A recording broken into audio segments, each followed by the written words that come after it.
told me that in 2001, this was just going into 2002, that they had interacted with more than 600 people in Saskatoon having something to do with sex under the age of 16. Now, they weren't all people on the street. There was some of that, but most of it, he was saying, had a darker undertone to it. These kids were being prostituted, trafficked out of their own homes, many of them. Not all, of course, but many of them. By parents or caregivers for as little as some drugs or a case of beer. They would get the opportunity to go and use the child. Now in Saskatoon, you may be aware, but in Saskatoon the average age to enter into prostitution is 13 years old. And most of those young people, if they enter into prostitution, quite often they're out on the streets, they're couch surfing, they're doing whatever they can, living in dumpsters, wherever they can, because a lot of them are pretty strung out on drugs. You can't do the things that they do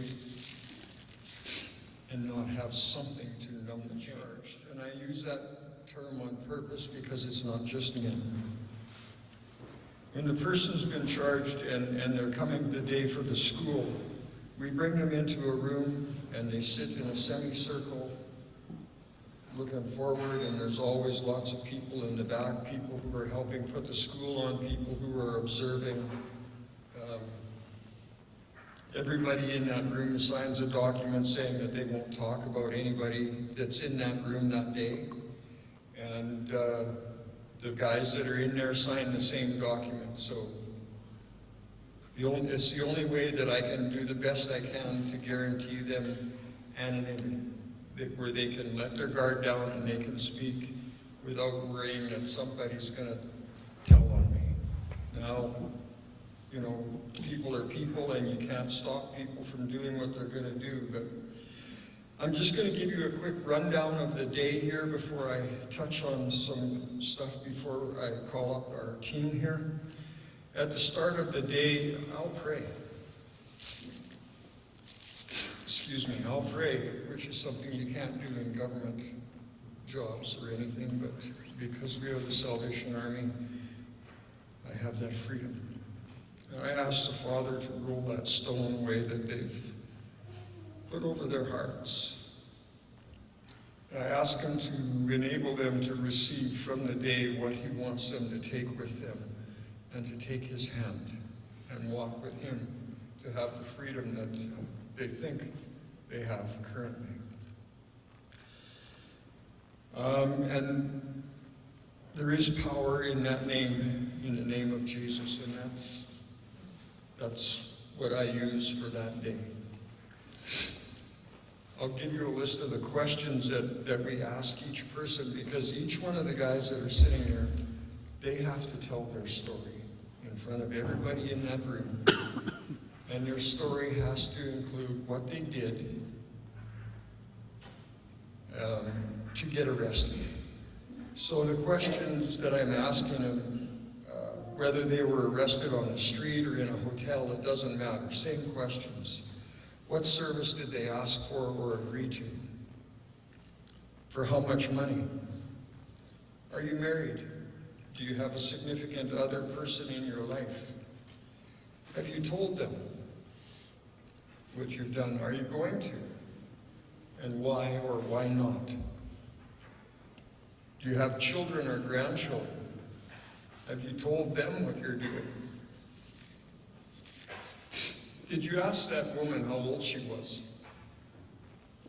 How many police were there when you were arrested? 4 or 5? Why do you suppose that is? That's an average number, between 4 and 6 police officers. If it was over the internet or the phone, it doesn't matter, because in Canada right now, if you enter into a conversation about sex for some form of payment, it doesn't have to be money. Money doesn't have to have changed hands. and the person does not have to be with you. You can be charged with communication for the purpose of prostitution. So when they tell their story, you might wonder, how do I know if they're telling me the truth? Well, in the room with us, there are members of the Saskatoon Police Service, and they have the actual transcripts of the conversations that have taken place, or they have sworn statements from people who have called to say this is what took place. And if the guys won't own what they have done, I don't have any option left but to send them back to court to deal with this. They must own what they have done. They must be honest and open, and that is usually the hardest part of my day, because we have about 8 or 9 hours in the day to do what a detox center will try to do in 28. And one of them that I put on is a woman who lives in the Stroll area, who tells what it's like living there, not being able to let your kids out in the morning to go play in your own yard until they go out and look to see if there's any Kleenexes that have been used and thrown in their yard, or condoms or needles, because that happens a lot. She also talks about what it's like with the 24/7 traffic, 2 o'clock in the morning, living in a residential area. Can you imagine 200 cars an hour going past your home? Yeah. Who are these people? They're welders, they're secretaries, they're receptionists, electricians, plumbers, painters, house cleaners. They're gamblers, doctors, they're veterans, they're soldiers and UN peacekeepers on active duty. They're pimps, they're pastors, they're priests, they're lawyers, they're judges, they're police officers, they're students, husbands, wives, children in our own home. Thank you so much. They're children in our own homes. Because of their exposure to pornography on their cell phone. If you start looking into what the kids are watching out there, you're going to think twice about cell phone usage.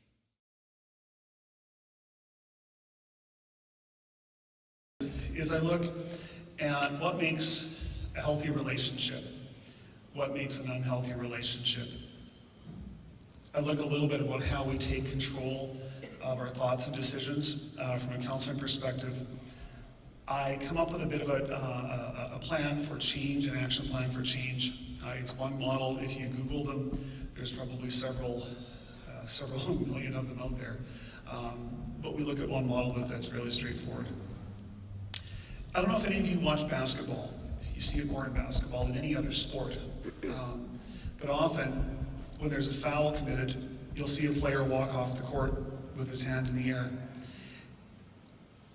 You can talk about it like that because that player's taking ownership of their foul. You can talk about it in terms, that grade 3 joke that most of us loved, that for every finger you point, you have 3 fingers pointing back. You can talk about it in many, many different ways. But those 2 words are what I try to focus on when I'm doing the presentation, that if the guys get anything whatsoever, that they take the concept of personal ownership of what they're doing.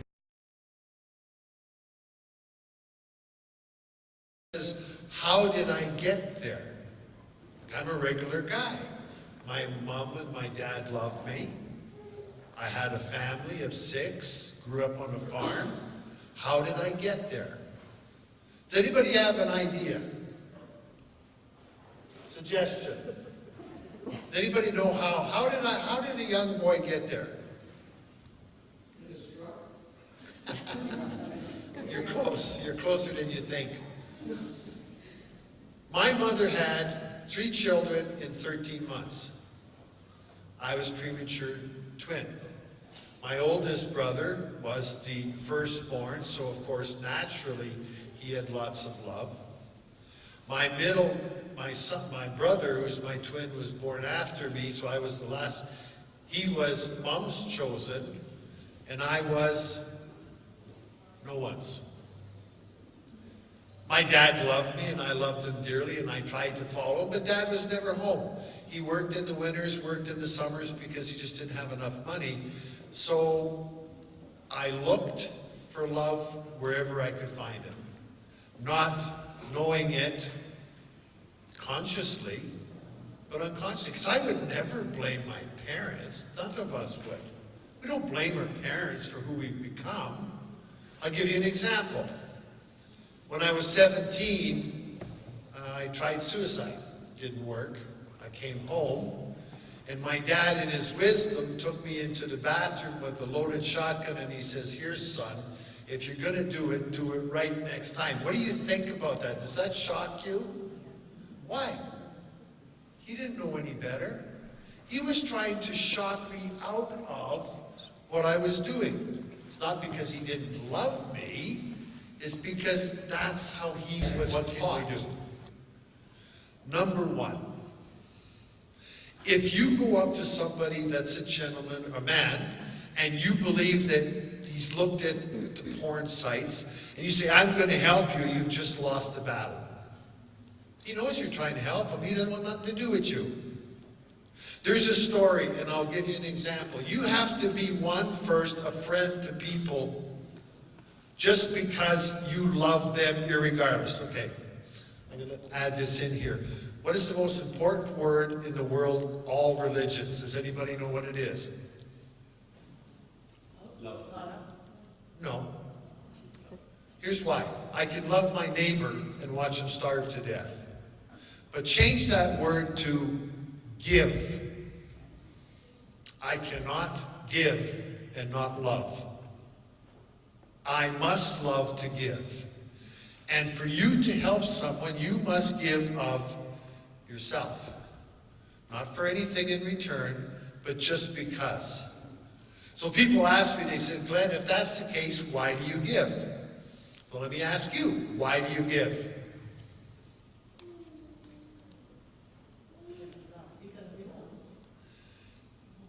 That's a good answer, but that's not why. No. Because you get extra money? No. Because God said so? No. Because Jesus said so? No. We all have it wrong. We give why? Simply because someone needs it, regardless of whether we can afford it, whether it makes us feel good, whether God said so, whether my neighbor said so, whether whoever said so. No. We give because it's needed, period. Period. So if you see somebody that needs, give. That is the ultimate reflection of love.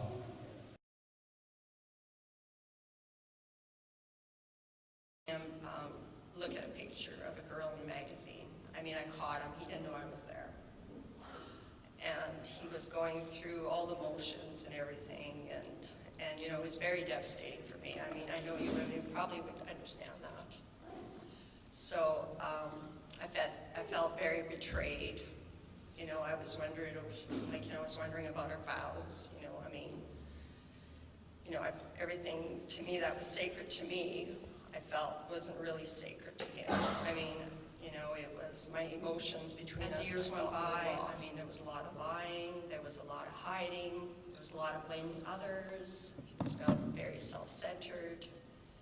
There was a lot of, you know, we tried to talk, didn't like the, you know, guys don't like to talk. And I just found that there was a lot of angry outbursts when I, you know, wanted to talk about things. There was a lot of emotional and verbal abuse. What I didn't really understand what was going on. So I felt that there was many days of hurt, abandonment, and even loneliness, even on my part.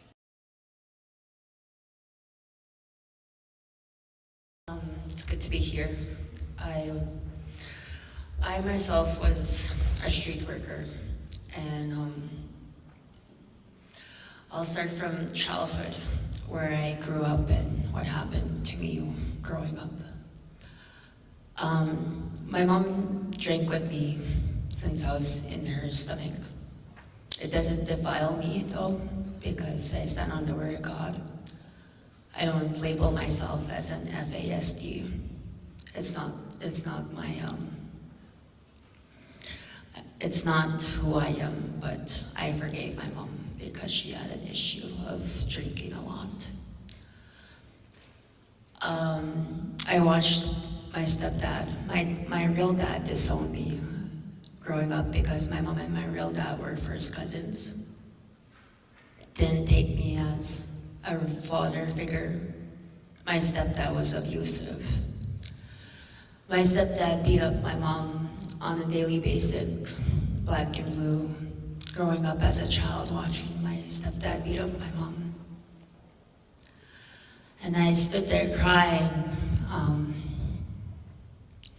stop hitting my mom. I don't even know how she survived it.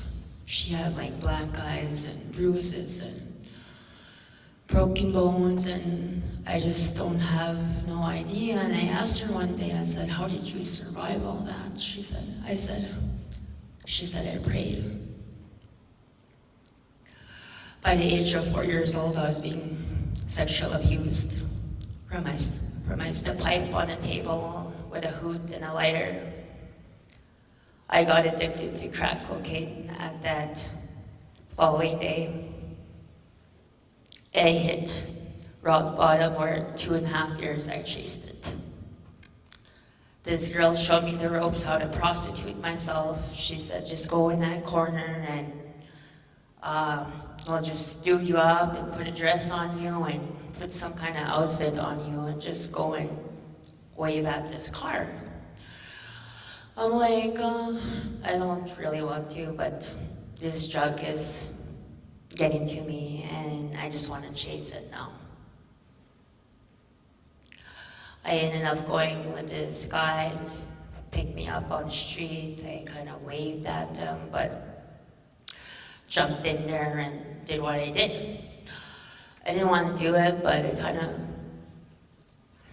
I kind of wanted the drugs, to be honest with you. I ended up taking $40 off this guy and come back running, like, let's make a phone call and buy some drugs because I have this money now. It's like, and then it's just like a little piece of rock that's not even worth it. And you chase it, and I was hooked on it for, I remember getting picked up from this one guy. He drove me out of town. He took me past the railway tracks, like way down this way. I had my intuition that kicked in that I didn't realize what I got myself into now. But my intuition kicked in where my heart starts beating fast. You need to get out of there. He made me take off my clothes. He told me that he didn't have money. I understood that he didn't have money when I jumped in that vehicle. It was a van, it was empty. There was a cross-streets in the back. And he told me, you're gonna let me have sex with you, or you're gonna walk from here. And I remember I had to change my attitude so quickly. I had to say, I'll let you do whatever you want to me. Or else my other option was to start die on the spot. I was trapped in there. There was only one way to get out of that situation. It was taking forever. He pushed me against a tree and he said, I'll effing kill you if you quit. If you're trying to take off, he said. So I turned around and said, well, I'll let you do whatever you want to me. And he continued to rape me and took advantage of me, and he let me go after that. That affected me. And being a child, the roots that causes it.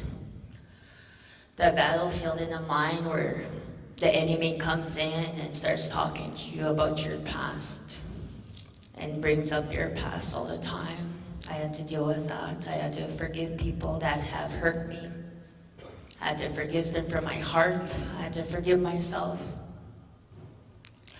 I had to let it go, because if I hold on to all that garbage that happened to me, I don't think I would be here. I think I would be full of depression, anger, mad, raging, like probably still be on drugs, or probably dead, or probably in a box or a coffin, probably in a grave, but by the grace of God, he kept.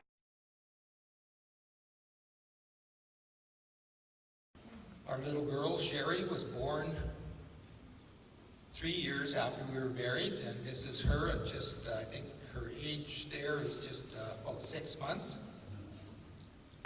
Here's Sherry at 2 years of age. She was always a happy, compliant little girl. If you said don't touch, she wouldn't touch things. She was just a delight to have in our home. Here's her kindergarten picture. By this time, she was already enjoyed artwork, enjoyed music. Here's a grade 2 picture. She was also taking piano lessons and later started playing the flute. Here's her grade 7 picture. She was an excellent student. Ours is a Christian home. My wife and I had determined when we got married that we would raise our children to know the Lord Jesus and carry on that tradition that both my wife and I were raised in Christian homes. Sherry really enjoyed Sunday school and church. She enjoyed the youth group. She was a leader there.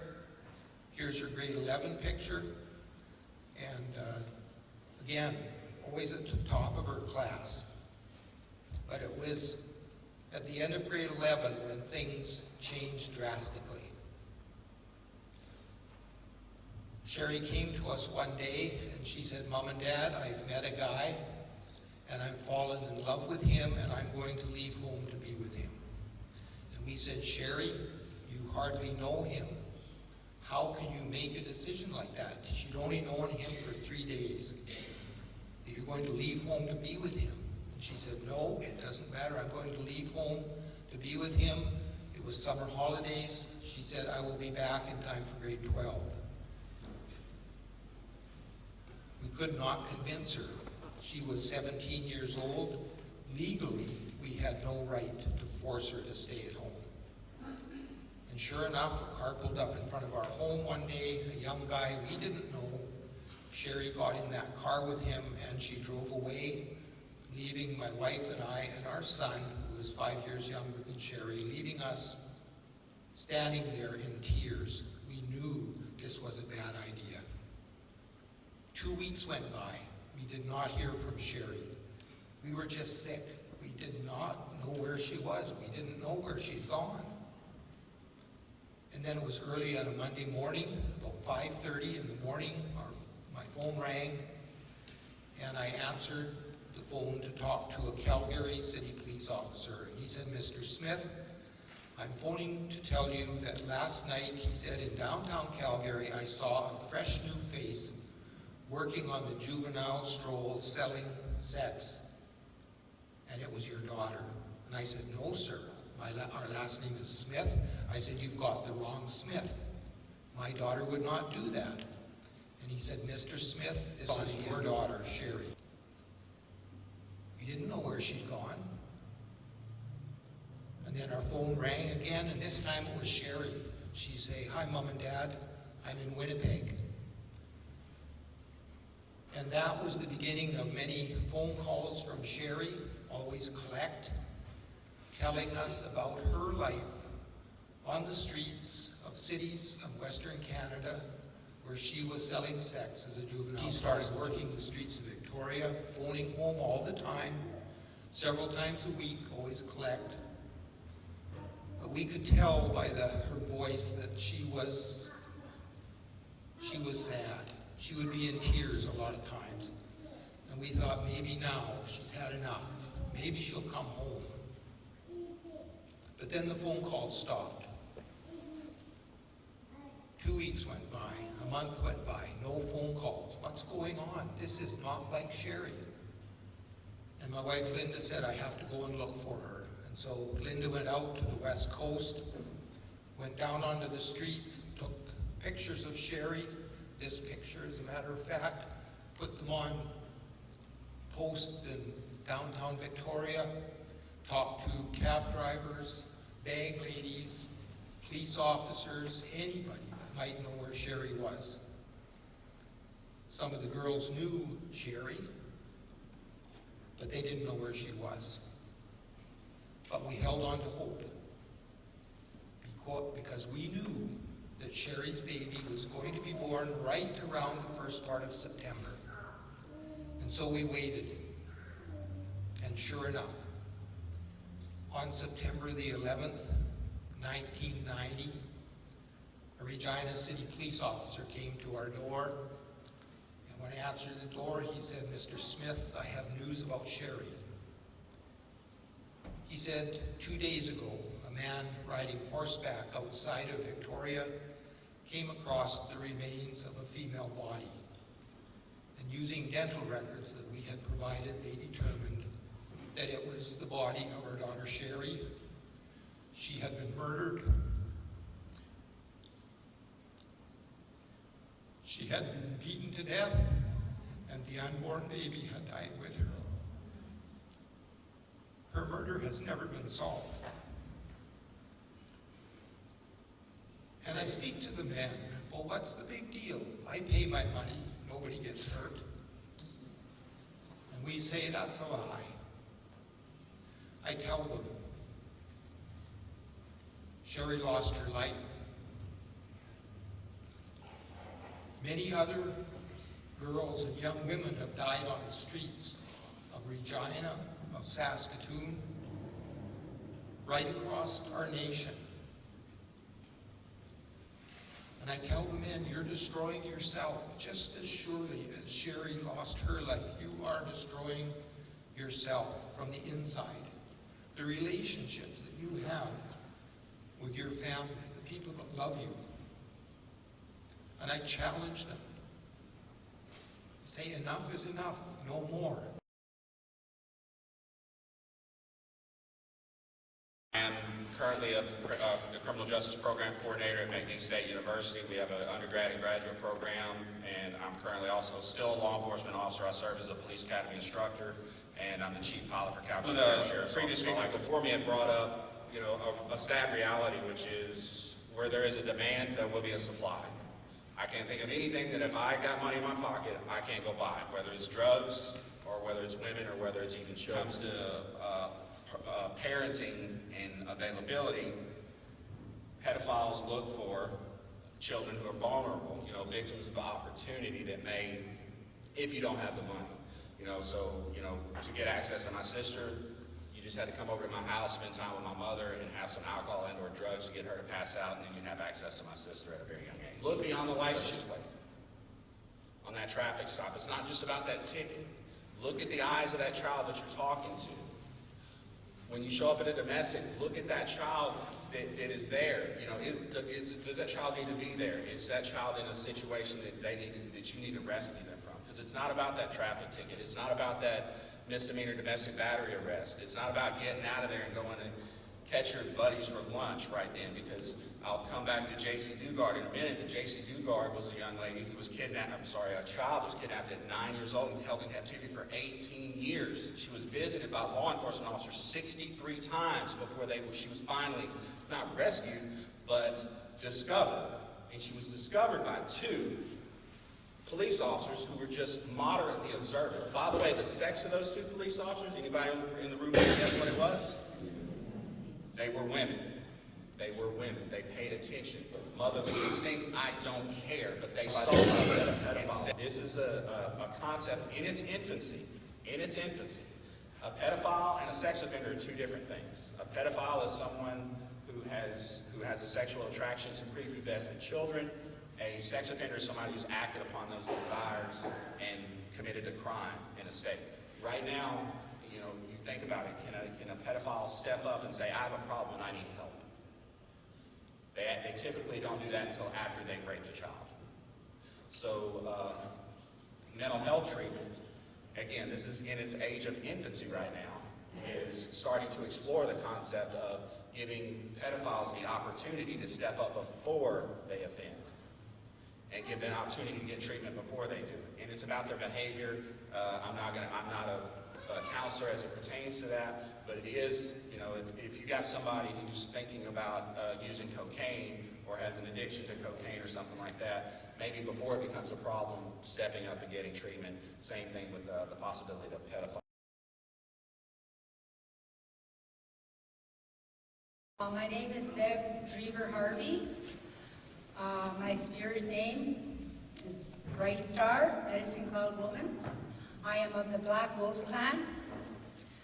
I am a wife, a mother, a grandmother, great-grandmother twice. I am the second of 13 siblings. Only 8 of us survived.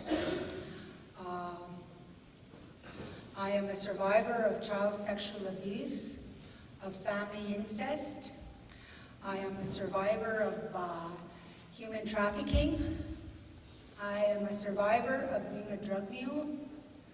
I am a survivor of the streets of Saskatoon. All those men just stink. Just stinky old men. They're my age and they're just stinky old men. Live all alone. They have kids. They have grandkids. Nobody even comes and visits them. You know, that's how Creator works. And when we're leaving the reserve, August 28th, 1967, looked up to the band hall. Up the band hall there's a big farm truck. Remember those old big farm trucks? Grain trucks, I think. They were unloading 3 coffins. But just before that, when the bus was pulling out from by where they were picking us up, all you heard was us crying, and our moms and our grandmothers inside the bus. That's my last memory. Seeing the women crying, going by the band hall, they're unloading 3 coffins. When we got to residential school, right away they stripped us down. They categorized us, took us to our doors, and stripped us down, marched us into a shower. 30 girls naked in the shower in a room that have never been naked before. We're 11 to 13 years old, going through our puberty. We don't want to be seen, but we had to. And every time we showered our bath, there was always 30 of us. We never had no privacy. Had the same panties, the same bras, everything. Nothing was different. And we starved. We were always hungry in school. And the staff, it was an Anglican boarding school. Christian? Huh. They were drunk all the time. I know a lot of this, you know, is because of my grandparents. My grandfather told me, always ask, always go look. So, and that's what I did. I studied it a lot. My addictions, my alcoholism, my drug use, why I did it, my sexual abuse, why I become promiscuous. You know, I did not understand that. I thought, oh, I'm dirty, I don't deserve any better. I don't drink, I was told. I don't drink, I don't do drugs. Go to parties. Like, just because I'm an abstainer, I don't expect my husband to be. My husband respects me enough that he rarely does anymore. You know, and I've never asked him to quit. But you know, when you're accused of that, you don't look at it any different. I didn't. I had to live it. And you know, today, I can hold my head up and say, yes, I did. And you want to talk about my past, you go ahead. I'm glad you find me entertaining. But that's not who I am anymore. I am Bright Star, Medicine Cloud Woman. I am one with God, our Creator. And that's how my grandkids come to me. And I'm mean, and I'm broken, and I'm crass. You know? I want my grandkids to know that their grandmother was a prostitute. Their grandmother was an alcoholic, a juggie, a drug addict, a jailbird. I want them to know all that. I want them to see me now.